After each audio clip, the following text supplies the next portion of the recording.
So hello everyone, welcome to Baji Rao IAS Academy previous year question paper analysis. Right, we have been discussing the previous year questions that were asked by UPSC in 2022. So this is General Studies paper 2 and the first question for today's discussion is about the direct benefit transfer. So the government has launched the direct benefit transfer in order to prevent corruption and leakages while providing government schemes to the eligible beneficiaries. So the question asking here is that reforming government delivery systems through direct benefit transfer is a progressive step, but it has its implications too. Okay, so or it has its limitations too. Right, so the question has been saying that the direct benefit transfer is an effective program to transfer the benefit to the eligible beneficiaries. However, it also comes up with certain limitations, certain challenges. So what are those challenges and how DBT has been benefiting the beneficiaries? So this is how you need to write the answer. Now, a direct benefit transfer scheme actually linked with the Aadhaar card of the beneficiary. Okay, so there's a concept called Aadhaar based payment system. So through Aadhaar based payment system, the eligible beneficiaries, the money will be credited directly into the bank accounts of these eligible beneficiaries. So you also come across a term called JAM Trinity. So Jan Dhan Aadhaar Mobile Trinity. Now Jan Dhan Aadhaar Mobile Trinity is what actually is that the beneficiaries or the people are asked to open bank accounts, Jan Dhan bank accounts. So Jan Dhan bank accounts is actually a program to provide for financial inclusion. Okay, so more and more people will open the bank accounts. So zero savings bank accounts. Okay, so overdraft facility is also available with respect to these Jan Dhan accounts. Now after that, these Jan Dhan accounts will be linked with the Aadhaar of the beneficiary. Now because of linking Aadhaar to the bank accounts of the beneficiary, what happens, the deduplication attempt has been successfully followed or implemented by the government. Okay, so after that, the tele density has also significantly increased. So this is bit an outdated data. So now as of now, around 55 crore individuals have opened Jan Dhan accounts. So apart from that, around 98% of the population are covered with the Aadhaar. So therefore, the JAM Trinity is one of the most significant aspect in providing direct benefit transfer to the eligible beneficiaries. Now first understand what is direct benefit transfer. Now direct benefit transfer is actually a process of directly transferring the subsidy amount.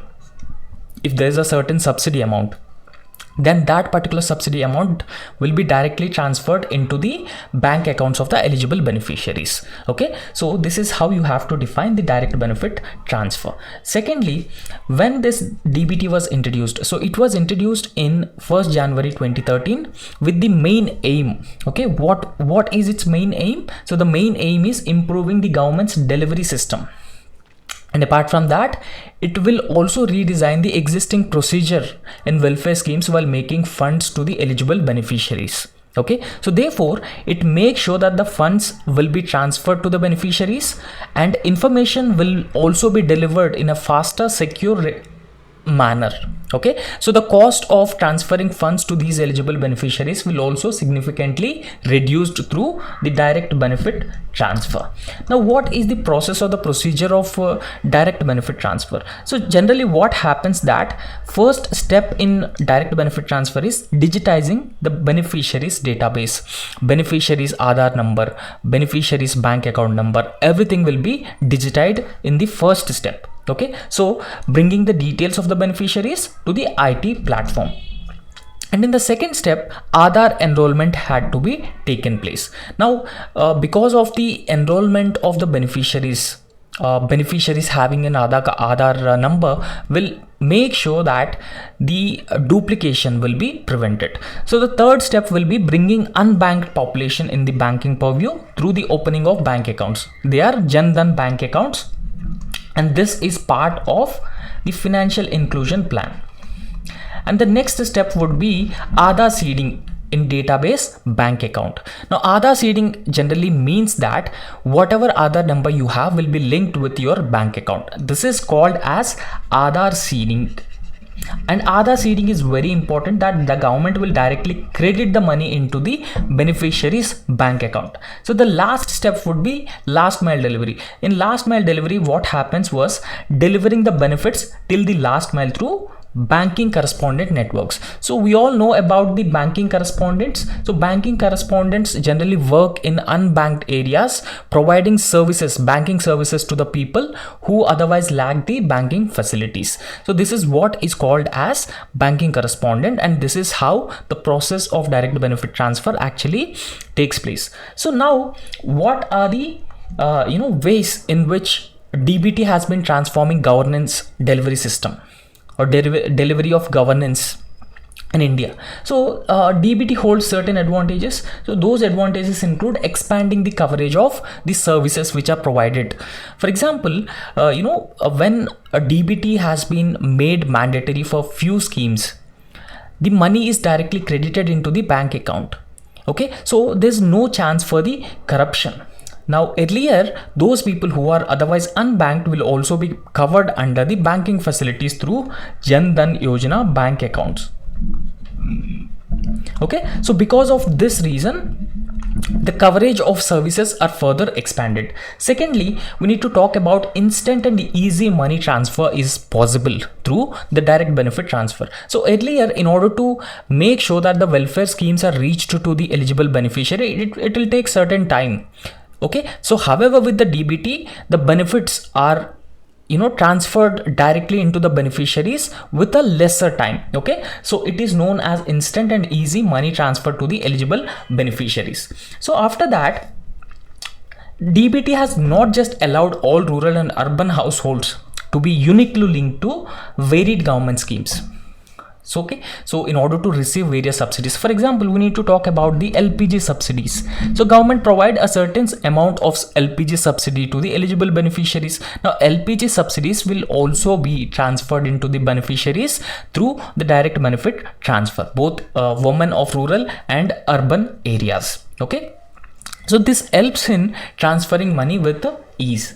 So after that, we need to talk about the financial assistance that is being provided by the government, and this financial assistance will also be transferred into the bank accounts. Okay, so the direct benefit transfer, especially in rural India, allows the government to provide financial services or financial assistance effectively and transparently for the farmers. For example, Pradhan Mantri Kisan Samman Nidhi. So every year government provide financial assistance of 6,000 rupees. So if it is related to the crop insurance under Pradhan Mantri Fasal Bima Yojana or any other subsidy to provide micro irrigation facilities or micro irrigation equipment through DBT, the government will directly provide this subsidy amount to the farmers. Now you very often come across the word like fertilizer subsidy. Now fertilizer subsidy is also transferred into the bank accounts of the farmers through direct benefit transfer. Now after that, we need to discuss about the transfer of funds and social security amounts to the eligible beneficiaries. So the government has launched various schemes like Pradhan Mantri Awas Yojana, where the government will provide house to the people who are homeless, and the government has also launched the LPG Pehal scheme. So LPG Pehal scheme means providing LPG cylinders to eligible women at a subsidized rates. Now under these schemes, the government has been providing the funds to the eligible beneficiaries through the direct benefit transfer. So in fact, the government has also been providing various scholarships and the assistance under the National Financial Assistance Program, using the DBT architecture to provide social security. Now after that, we should also talk about a door to new opportunities through the direct benefit transfer. For example, there was an legislation. The legislation is rehabilitation of the manual scavengers, prevention of the manual scavenging and rehabilitation of those manual scavengers. And these rehabilitation include providing self-employment opportunities for the rehabilitation of manual scavengers. Now this also ensures, the DBT also ensures whatever financial assistance that the government is planning to give to these manual scavengers will be provided to them through the DBT. So therefore, it finally ultimately enables the social mobility of all the sections of the society, especially the marginalized marginalized or deprived sections of the society. Okay, so apart from that, there are few other schemes where the DBT benefits are transferred to the beneficiaries. So what are those schemes? Firstly, the Pradhan Mantri Fasal Bima Yojana. So through this program, crop insurance is provided to the farmers. National Food Security Act. So food grains are provided to the eligible beneficiaries in order to deal with the poverty, hunger, malnutrition. And Pradhan Mantri Krishi Sinchai Yojana. This is about the irrigation facilities to the farm fields. So where the government will provide subsidy to the micro irrigation equipment or purchasing micro irrigation equipment. So after that, the Swachh Bharat Mission Gramin, Atal Pension Yojana and National Ayush Mission. So in all these programs, the government is providing the direct benefit transfer to the eligible beneficiaries. Now in this context, we need to understand the limitations to the direct benefit transfer. Now in this respect, what are the limitations in providing the direct benefit transfer? So there are a wide variety of limitations. Firstly, there's a huge unfamiliarity among the individuals or the beneficiaries about the direct benefit transfer, how it exactly works, and what are the necessary documents or necessary procedures required for receiving direct benefit transfer. So this is one of the major lacuna or major limitation. Okay, so if you go to the rural areas and tribal hilly areas where people do not have the necessary awareness, necessary documents, even they do not have the Aadhaar. So in those areas, they are the real beneficiaries and how they will get the benefits through the direct benefit transfer. And because of this reason, very often the payments get rejected for these individuals. Okay, so they are the real beneficiaries, genuine beneficiaries. So DBT program has to be provided to those people who are marginalized, deprived and poor. Okay, so very often in these areas, what happened was incorrect Aadhaar mapping with bank accounts takes place, and that further complicates the transfer of benefits to these groups. And the other important thing that we have to understand is that the beneficiaries very often rarely consult. Okay, so for example, the government is planning to provide them direct benefit transfer to their bank accounts. But while government taking such a measure, government rarely consult the targeted people or the targeted populations. And that is where the problem actually starts. Okay, so it is also a breeding ground for corruption in recent times, because there was a collusion between different stakeholders who are involved into this. For example, the banking employees and the banking correspondent, local politicians and everyone. So because of this collusion, and since people lack awareness about the direct benefit transfer and the unfamiliarity among the beneficiaries, that has been leading to the corruption. So after that, so we should also talk about the massive scholarship scam that took place in Jharkhand. Okay, so this is through direct benefit transfer itself.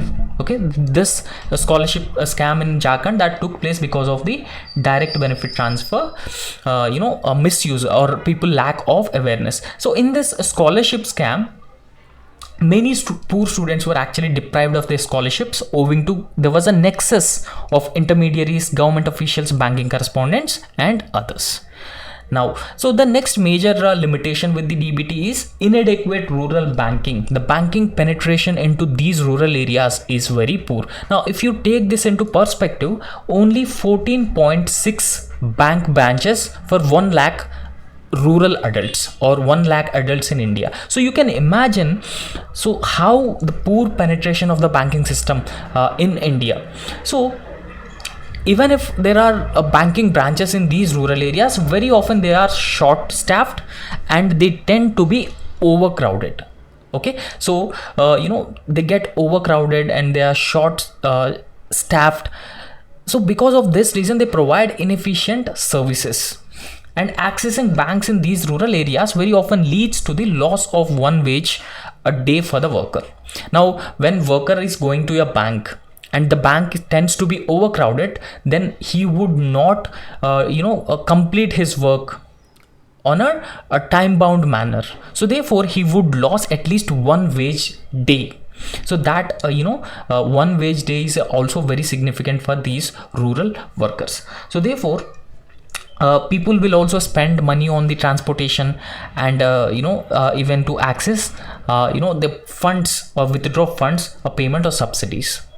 Okay, so these are the major limitations which are being involved with the direct benefit transfer. However, the direct benefit transfer no doubt brings efficiency, effectiveness, transparency and accountability in the government system, and it also infuses confidence of citizen in the governance. Therefore, with the use of modern technology and IT tools, we have to ensure that the aim of maximum governance and minimum government should be achieved. Okay, so the next question for the discussion is about India-Sri Lanka relations. Now, India is an age-old friend of Sri Lanka's. Okay, so India, Sri Lanka have been maintaining robust relations. Now, India is an age-old friend of Sri Lanka, because our relations are belong to the times of Ramayana. So, discuss India's role in the recent crisis in Sri Lanka in the light of preceding statement. So, what is the preceding statement? The statement is the age-old ties between India and Sri Lanka. So, recently Sri Lanka has faced worst economic crisis. Right. So in this context, please understand, India is a Sri Lanka's closest neighbor. Okay, one of the closest neighbor in the Indian Ocean. Now, the relationship between India and Sri Lanka, time to 2,500 years old, and both sides have built a legacy of intellectual, cultural, religious, linguistic interaction.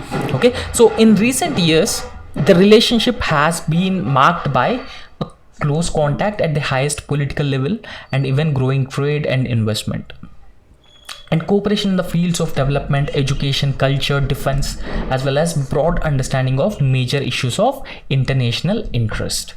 So this is how you have to describe the India-Sri Lanka relations in the introduction, and after that, how the relations between India and Sri Lanka have been over a period of time. Now, if you look at India's engagement with the Sri Lanka, the ties between India and Sri Lanka are historical in nature.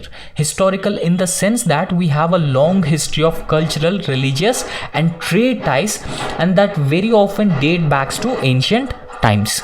Okay, so this is the nature of historical ties between India and Sri Lanka, because our ties were related to the Ramayana, and even Buddhism is one of the major aspect connecting between India and Sri Lanka. So after that, we need to talk about the financial assistance that India has been providing to Sri Lanka over a period of time. Recently Sri Lanka has faced the worst economic crisis.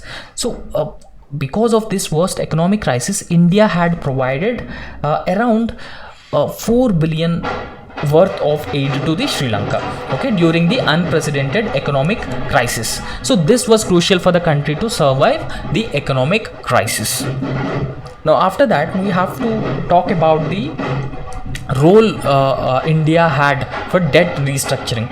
Okay, so India has played a role in collaborating with the International Monetary Fund. Now, in order to provide International Monetary Fund assistance to Sri Lanka, a certain guarantee is required, and India had played a very collaborating role in convincing the International Monetary Fund to provide assistance or provide credit to the Sri Lanka for restructuring its debt. So after that, the joint vision for the connectivity. Now, connectivity between India and Sri Lanka is very crucial and very important.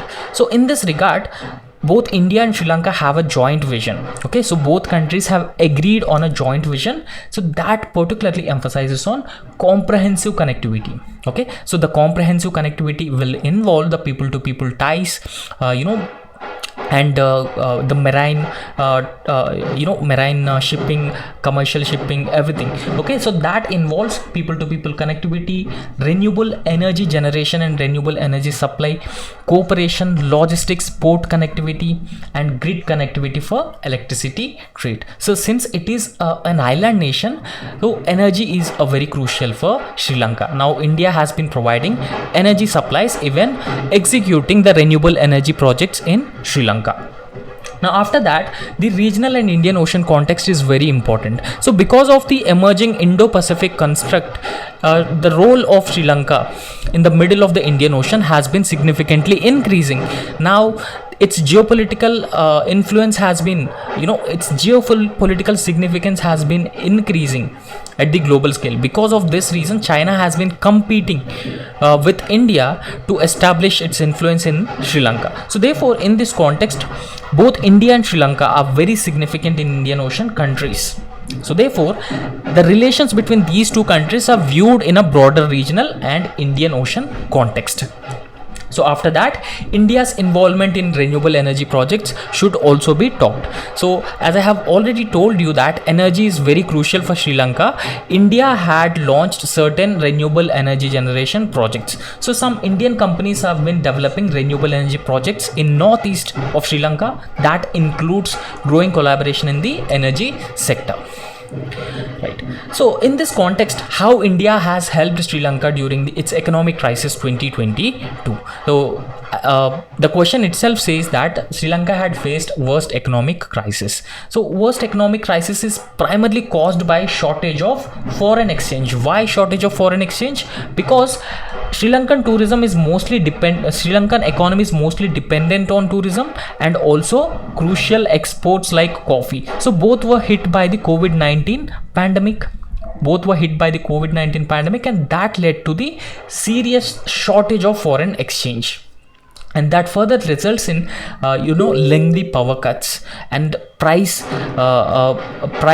spirals within the Sri Lankan economy, and shortage of essential items that are required for the people, and that all these things have led to the large scale public protest, economic crisis in Sri Lanka. So therefore, in this context, India quickly jumped in and assured its continued cooperation in coping with this unprecedented economic crisis in Sri Lanka. Okay, so some of the Indian contribution, if we talk about few India's contributions, so they include India had provided essential medicines to Sri Lanka. Okay, so India had provided essential medicines to Sri Lanka because Sri Lanka also faced worst economic crisis. Since Sri Lanka has faced worst economic crisis, India had significantly developed the Indian pharmaceutical production facilities in the short term, while also working to build capacity of Sri Lanka's own industry. Secondly, we need to talk about the investment. So the credit lines and the currency swaps. India had provided the credit lines and currency swaps, so will help Sri Lanka address its immediate concerns and also the investment approach. So India has provided credit lines, currency swaps that helps Sri Lanka address immediate concerns, and also India is ready to provide the investment support, okay, in order to help Sri Lanka in the long term. So after that, we need to talk about the growing Chinese influence in Sri Lanka. Okay, so because China has also already acquired the Hambantota port for a 99-year lease, and apart from that, India has facing a lot of security issues because of increasing Chinese presence. There has been a substantial increase in Chinese presence in the Indian Ocean region.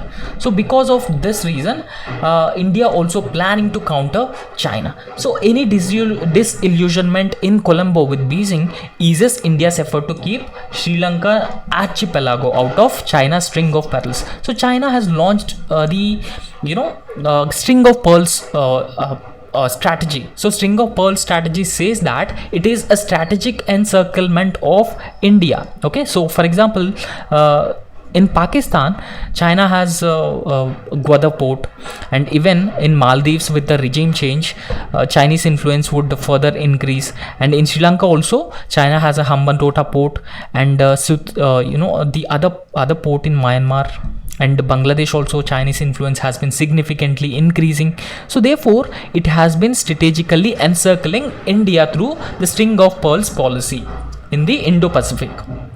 Okay, so this can be evident from the fact that India's efforts to counter China can be evident from the fact that recently we witnessed cancellation of Chinese energy projects in the Jaffna Peninsula. Now after that, we should also talk about the global exports. Now global exports means there were widespread opportunities for Indian exporters to export products such as tea, textile products, and increase in overall market share.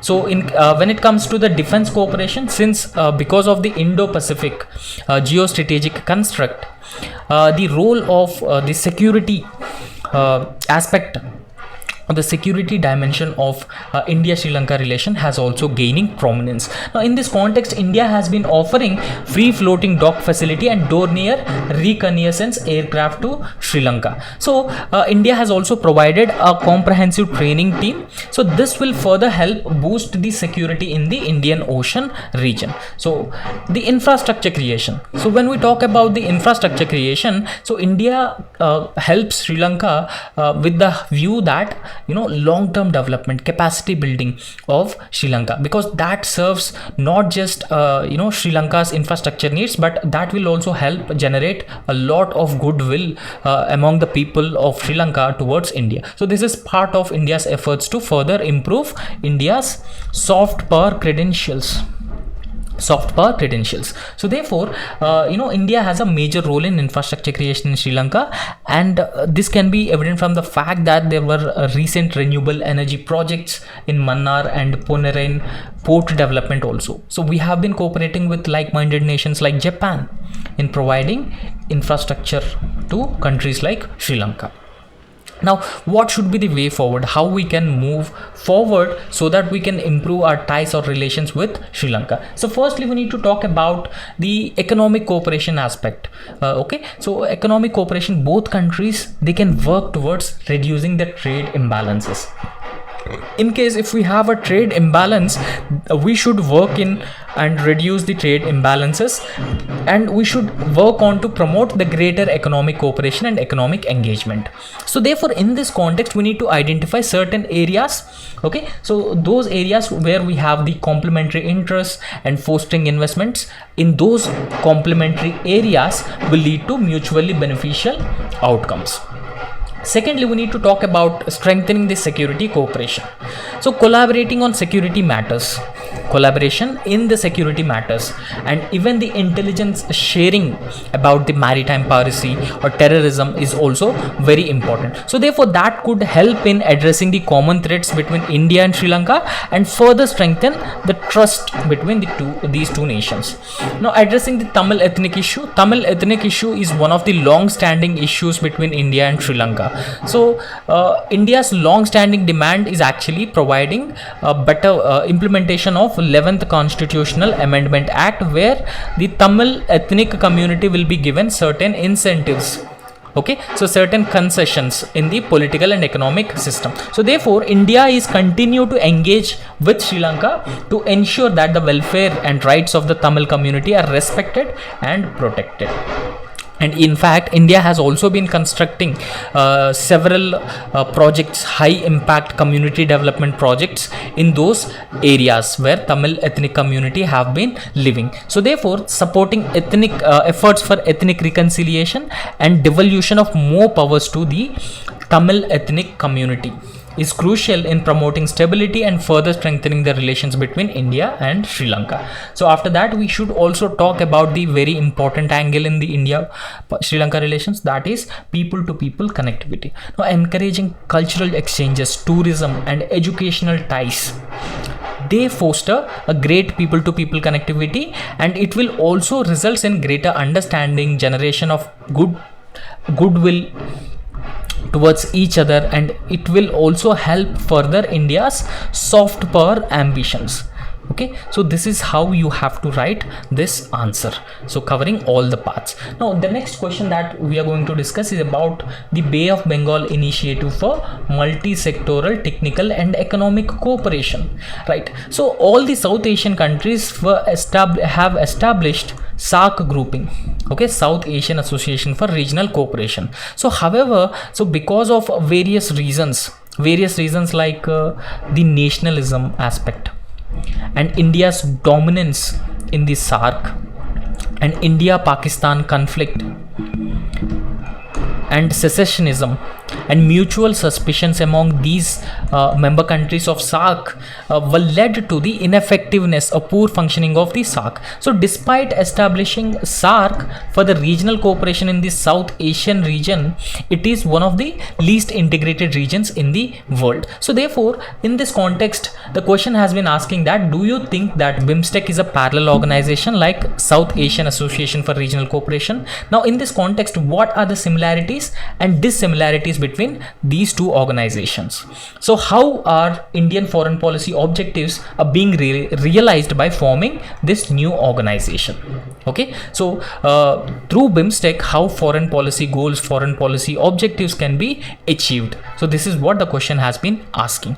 Now this BIMSTEC was formed as an alternative to the SAARC. Okay, so BIMSTEC ensures the cooperation between all the Southeast Asian and South Asian countries. So the countries which are part of BIMSTEC include India, Nepal, Bhutan, Bangladesh, Myanmar, Thailand and Sri Lanka. So please understand, in this context, Myanmar and Thailand are actually part of the ASEAN grouping as well.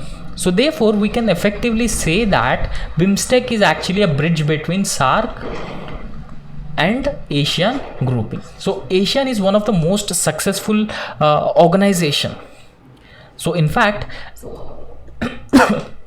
SAARC has plans to emulate the success of ASEAN. However, so because of various reasons that we have discussed earlier, the SAARC was not able to achieve much success. Now in this context, please understand BIMSTEC. So BIMSTEC is a Bay of Bengal initiative for multi-sectoral technical and economic cooperation. The member countries of BIMSTEC include Nepal, Bhutan, Bangladesh, India, Thailand, Myanmar and Sri Lanka.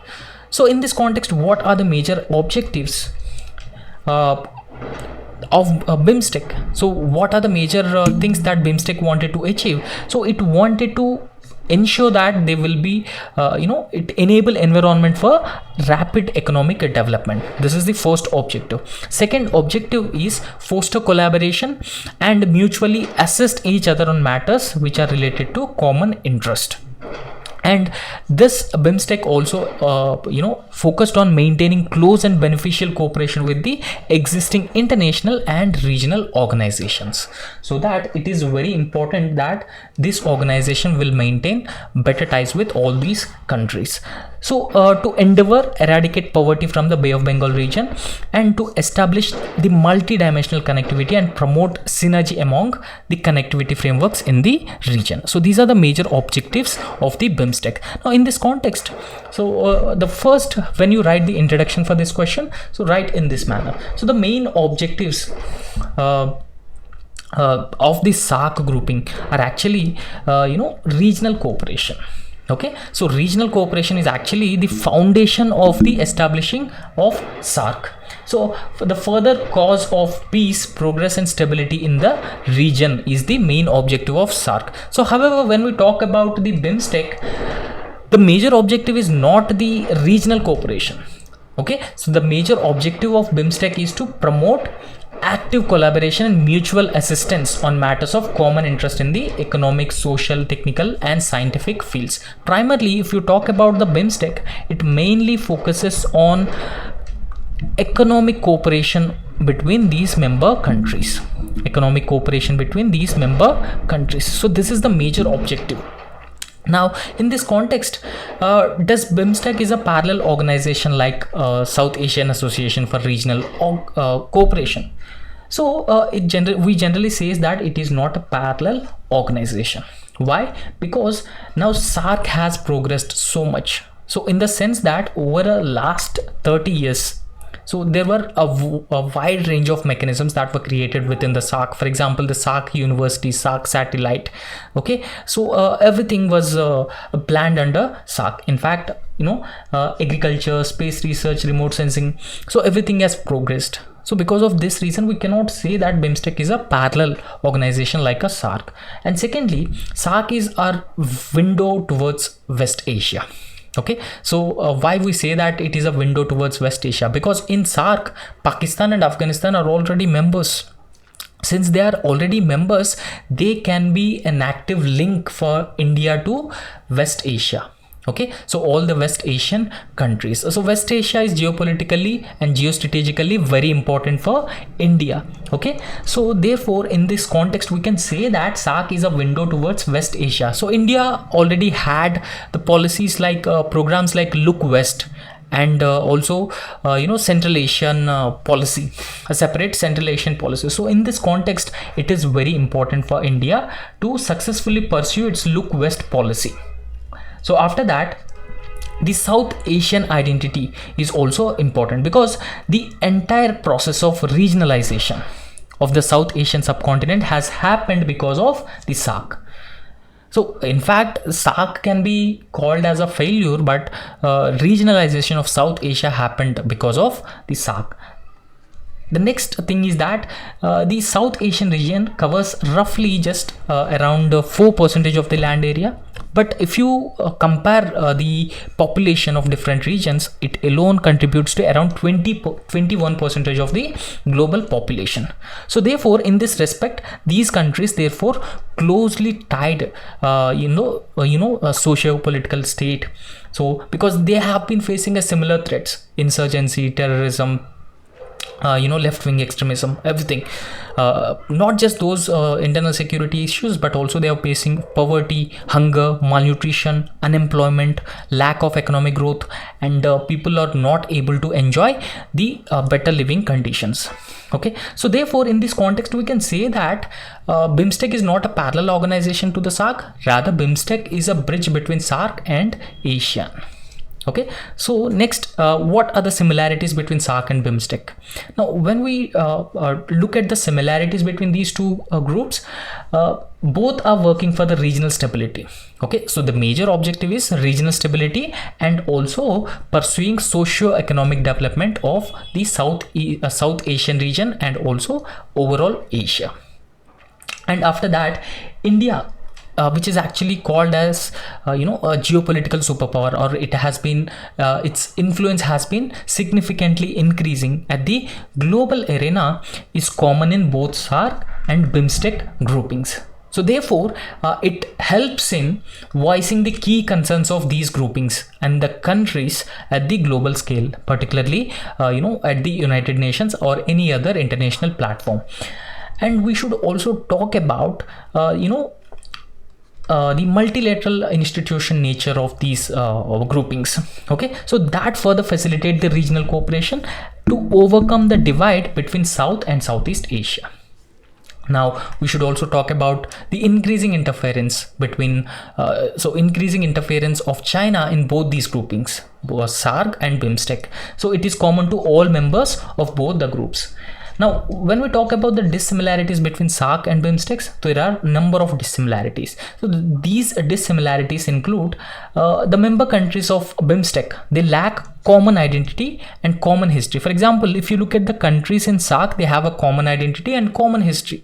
So however, in BIMSTEC it is absent. So the threats and vulnerabilities that are being faced by South Asia are relatively different from the Southeast. Now SAARC is mostly focused on the regional stability. SAARC major objective is regional stability. However, if you look at the BIMSTEC's major objective is along with the regional stability is a robust economic cooperation, economic integration, and the progress of the overall Bay of Bengal region is the major objective. So after that, the member countries of the BIMSTEC share reasonably friendly relations. So they wanted to maintain the friendly relations with one another. So whereas members of BIMSTEC have perceptions of threat, okay, so members of SAARC have a threat to one another, and there's also a lack of trust among each other. Now the BIMSTEC realizing the objectives of India's foreign policy. Now, how BIMSTEC has been realizing, objectives of India's foreign policy. So externally, there are three major policy initiatives that India is, currently pursuing in the region. For example, India has a neighborhood first policy, India has Look West policy, and Indo-Pacific construct along with Act East policy. Now, India's relations with the BIMSTEC is in line with the security and growth for all in the region, that is Sagar initiative in the Indian Ocean region. So this will also facilitate the regional integration So because this will help, the both BIMSTEC and SAARC will help in integration of India with the South Asia and Southeast Asia, because this integration with Southeast Asia is very important, because so they are already have made much progress in manufacturing. They are also able to attract the large investments from other countries, and they are also rapidly developing. The living standards of the people are also rapidly increasing. So therefore, in this context, India's linkages with these countries in Southeast Asia are very crucial, in order to get more and more opportunities for the economic growth. Now, while writing conclusion, you have to write a balanced conclusion. Both SAARC and BIMSTEC are not parallel organizations to each other. However, both SAARC and BIMSTEC complement each other. So if for example, any area which is not looked after by SAARC will be taken over by the BIMSTEC. So therefore, each of these organizations have been complementing each other in realizing the Look West policy and also the Act East policy. So therefore, finally, it ultimately results in achieving the regional stability in whole Asia. So this is how you have to address this answer. Okay, so that's it for today, and thank you.